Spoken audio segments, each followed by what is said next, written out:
Hello everyone, welcome back once again. SSC CHSL 5 अगस्त का second shift का paper हो चुका है। पेपर का लेवल मॉडरेट था, मैं फिर से बता देता हूँ, लेकिन क्वेश्चन बहुत ज़्यादा अनप्रिडिक्टेबल हैं। मतलब आप ये नहीं कह सकते कि ये पढ़ के चले जाओ तो आपका पेपर हो जाएगा, ये पढ़ के चले जाओ तो ये पेपर हो जाएगा। जैसे एनटीपीसी में हमें एक आइडिया लग गया था कि ये क्वेश्चन यहाँ से पूछे जा रहे हैं, लेकिन सीएचएसएल में क्वेश्चन कहीं से भी बन रहे हैं।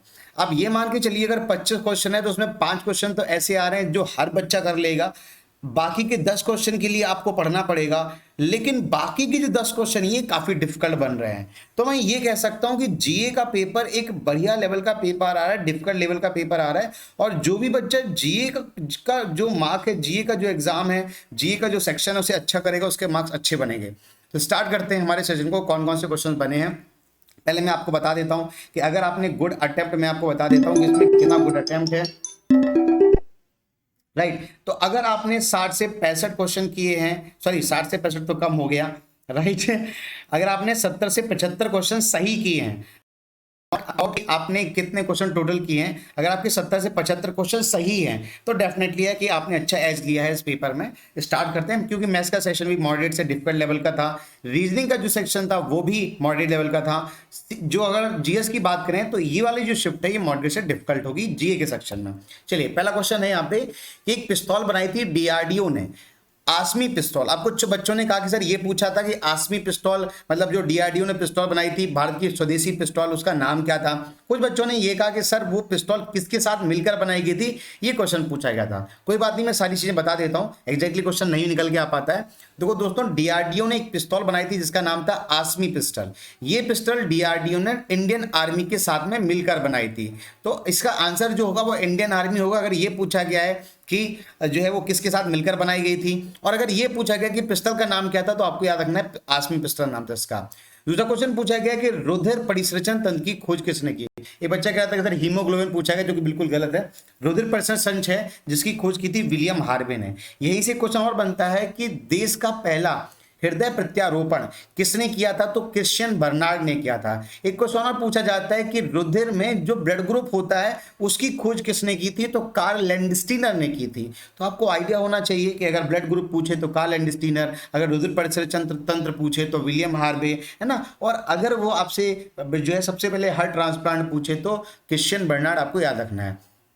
अगला क्वेश्चन पूछा गया है केबुल लामजाओ नेशनल पार्क। कुछ बच्चे कह रहे थे क्वेश्चन ऐसे पूछा गया था कि भारत का अकेला तैरता हुआ नेशनल पार्क कहां पर स्थित है। तो दोस्तों, भारत का अकेला तैरता हुआ नेशनल पार्क मणिपुर में स्थित है और इसका नाम है केबुल लामजाओ नेशनल पार्क। कैसे ही पूछा गया हो आपको याद रखना है। एक क्वेश्चन और बनता है मणिपुर से कि मणिपुर में कौन सा त्योहार मनाया जाता है। कल पूछा गया था, तो संगाई त्योहार मनाया जाता है। ठीक है, संगाई महोत्सव कहां पे था, मणिपुर। देखो कल भी पूछा गया, आज फिर मणिपुर से पूछा गया है।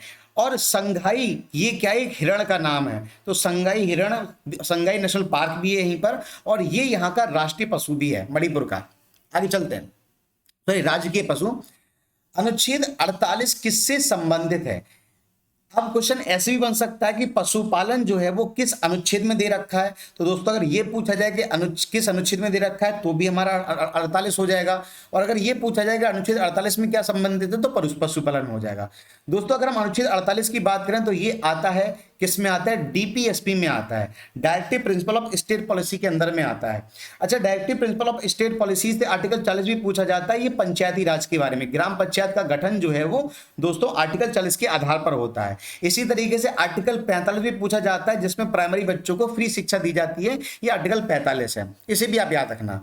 नेक्स्ट क्वेश्चन पूछा है कि दाब का एसआई मात्रक क्या होता है। तो दोस्तों, दाब के एसआई मात्रक की बात करें तो टॉर भी होता है, बार भी होता है और पास्कल भी होता है। तो दाब के 3 एसआई मात्रक है, आप वहां पे देख लेना कौन सा है, लेकिन मेन एसआई मात्रक पास्कल माना जाता है। आगे चलते हैं, एक जीबी में कितने एमबी होते हैं। कुछ बच्चों ने कहा एक जीबी पूछा गया था, कुछ बच्चों ने कहा कि टीबी पूछा गया था। तो याद रखना ये हमेशा 1024 के मल्टीपल में रहता है। एक जीबी में 1024 एमबी, एक एमबी में 1024 केबी, एक टीबी में 1024 जीबी, फिर एक पीबी में 1024 जीबी। तो इस तरीके से 1024 के फॉर्म में चलता है।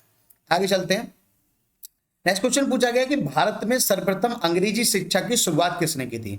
दोस्तों अगर हम भारत में अंग्रेजी शिक्षा की शुरुआत की बात करें तो लॉर्ड मैकाले, याद रखना ये लॉर्ड मैकाले भारत में अंग्रेजी शिक्षा के जनक माने जाते हैं। लेकिन अगर आपसे पूछा जाए कि भारत में अंग्रेजी शिक्षा शुरुआत करने वाले गवर्नर जनरल का नाम क्या है, तो आपको याद रखना है लॉर्ड विलियम बेंटिक। क्या नाम है? Lord Bentinck. अब देखो लॉर्ड बेंटिक वही हैं जिन्होंने भारत में सती प्रथा की समाप्ति की थी। 1829 में सती प्रथा को एंड करने के लिए विलियम बेंटिक ने एक कानून लेकर आए थे। तो ये वही बेंटिक की बात हो रही है जिन्होंने भारत में अंग्रेजी शिक्षा में मतलब माध्यम जो अंग्रेजी किया था। एक क्वेश्चन पूछा गया है कि इबोला किससे होने वाला रोग है? बैक्टीरिया है, वायरस है, प्रोटो जो है, तो आप सबको पता है कि ये वायरस से होने वाला रोग है। इबोला है, जीका है, कोरोना है, ये सारे के सारे वायरस से होने वाले रोग हैं। एक और इंपॉर्टेंट क्वेश्चन है कि जो 2020 का नोबेल पुरस्कार दिया गया था वो हेपेटाइटिस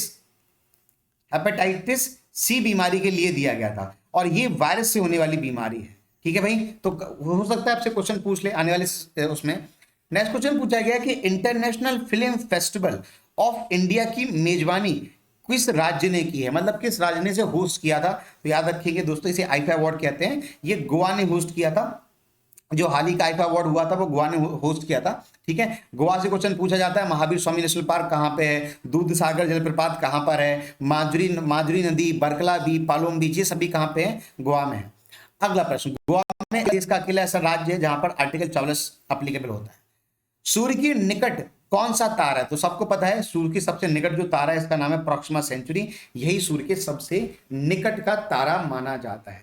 वहीं पे अगर हम मैथ की बात करें तो दोस्तों मैथ में बहुत ज्यादा डिफिकल्ट क्वेश्चन नहीं बने हैं, बहुत ही आसान आसान क्वेश्चन पूछे गए हैं। एक क्वेश्चन मैं आपको बता देता हूं कि इसी तरीके क्वेश्चन पूछा गया है कि एक ट्राइंगल है, ये ट्राइंगल कैसा है? हमारा आइसोस्केल ट्राइंगल है, ये इसके बराबर है। ठीक है, इसमें ये कहा गया किसी की भी साइड नहीं दी गई है लेकिन परपेंडिकुलर लेंथ दी गई है 12 सेंटीमीटर। ठीक है, परपेंडिकुलर जो लेंथ है वो दे रखी है 12 सेंटीमीटर और इसका टोटल जो सरकमफ्रेंस है वो दे रखा है हमारा 36 सेंटीमीटर। तो अगर हम 12 के जो है उसको देख के चलें, जो ट्रिपलेट होते हैं तो 12 5 12 13 और 5, ठीक है, तो ये बन जाएगा हमारा, ये 13 होगा, ये भी 13 होगा और ये जो है वो 10 हो जाएगा। तो 13 13 36 10 हो जाएगा, तो हमारा ट्रिपलेट बन जाएगा। इस तरीके का क्वेश्चन पूछा गया जो बहुत डिफिकल्ट नहीं था, बहुत ही आसान सा क्वेश्चन था। कल जो मैथ का क्वेश्चन पूछा गया था वो आज फिर रिपीट हुआ है, सक्सेसिव डिस्काउंट वाला, कि कोई चीज 800 रुपए में बेची गई है और उस पर जो है वो कुल मिला के 350 रुपए का टोटल एक सिंगल डिस्काउंट हुआ है। तो बताइए डिस्काउंट जो सक्सेसिव डिस्काउंट है वो कितना होगा? ये क्वेश्चन आज फिर से पूछा गया है। तो कहने का मतलब है कि सेम टाइप के क्वेश्चंस बन रहे हैं। कल भी ऐसा क्वेश्चन पूछा गया था इन दोनों टाइप के, आज फिर पूछा गया है। ठीक है, तो आपके पास भी क्वेश्चन हो तो मुझे जरूर बताइएगा दोस्तों। अनअकैडमी पर एक नया फीचर आ चुका है जिसके अकॉर्डिंग आप किसी भी तरीके का मैथ का क्वेश्चन, जी का क्वेश्चन, कोई भी क्वेश्चन आप आस्क के डाउट फीचर में पूछ सकते हैं। इसमें करना क्या है, आपको अनअकैडमी के ऐप से आपको ओपन करना है, वहां पे आस्क के डाउट में जाना है, पिक्चर खींचना है आपको क्वेश्चन की और उसे अपलोड कर देना है। इसके बाद में आपको कुछ ही देर में उसका एक high quality video solution Hindi English में मिल जाएगा। जो भी बच्चे अनअकैडमी का सब्सक्रिप्शन लेना चाहते हैं तो अनअकैडमी पर जो प्राइस चल रहा है वो 325 रुपए की डेट निकल चुकी है, 325 रुपए पर महीने के हिसाब से। लेकिन आप कोड अप्लाई करते हैं योगेंद्र तो आपको इस पर 10% का डिस्काउंट मिल जाएगा। मतलब ये जो प्राइस है ये 7020 हो जाएगा। मंथली अगर देखें तो ये 293 रुपए पड़ेगा। तो ये कुछ भी नहीं है, बहुत ही कम प्राइस है, आप आराम से इसे अवेल कर सकते हैं। हर मंथ का रिचार्ज ही मान के अवेल कर सकते हैं। अगर आप ये सब्सक्रिप्शन फ्री में लेना चाहते हैं तो कॉम्बैक्ट में पार्टिसिपेट करिए। कॉम्बैक्ट हर संडे को 12 बजे होता है, जिसमें 40 क्वेश्चन पूछे जाते हैं, 50 मिनट का समय होता है, हिंदी इंग्लिश में क्वेश्चन होता है, 1 करोड़ की स्कॉलरशिप मिलेगी आपको और ये एंड्रॉइड के ऐप पर होता है हर संडे को 12 बजे। अगला जो टेस्ट है वो 8 तारीख को होगा। ठीक है, अब देखते हैं अगला नेक्स्ट पार्ट क्या है कि अनअकैडमी का जो सब्सक्रिप्शन का प्राइस, उसमें कौन सा कोड अप्लाई करना है, कोड अप्लाई करना है, ये क्लियर है। ये कोड अप्लाई करना है, इससे मिलेगा आपको 10% का डिस्काउंट। ओके, तो यहाँ पर रेफरल कोड आपको योगेंद्र यूज करना है।